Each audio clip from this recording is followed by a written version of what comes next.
conflicts of interest that have existed in our government structures, in our regulatory agencies, have prevented real science from being considered to make common sense legislation that protects the American people. And it's time for that to change. Vonnie, one of the biggest hurdles will be certainly changing what America eats. And this goes to big food and big pharma. Again, rather than fixing what we eat in the obesity epidemic in this country, the solution was to create a drug that people inject that helps them lose weight. It's just upside down. How do you progress from here?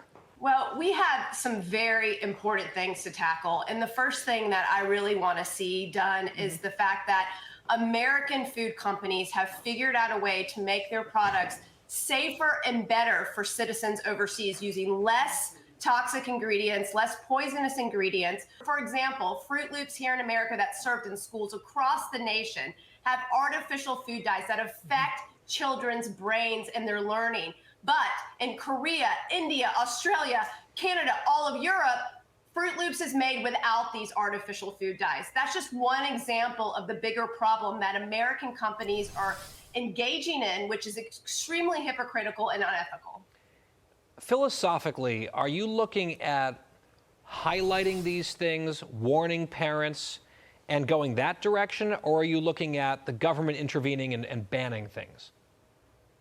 Well, I think the government has to catch up on some of this common sense regulations. We look at Europe and they have a precautionary principle where they have a warning label on products that have artificial food dyes that warn parents. And you know what?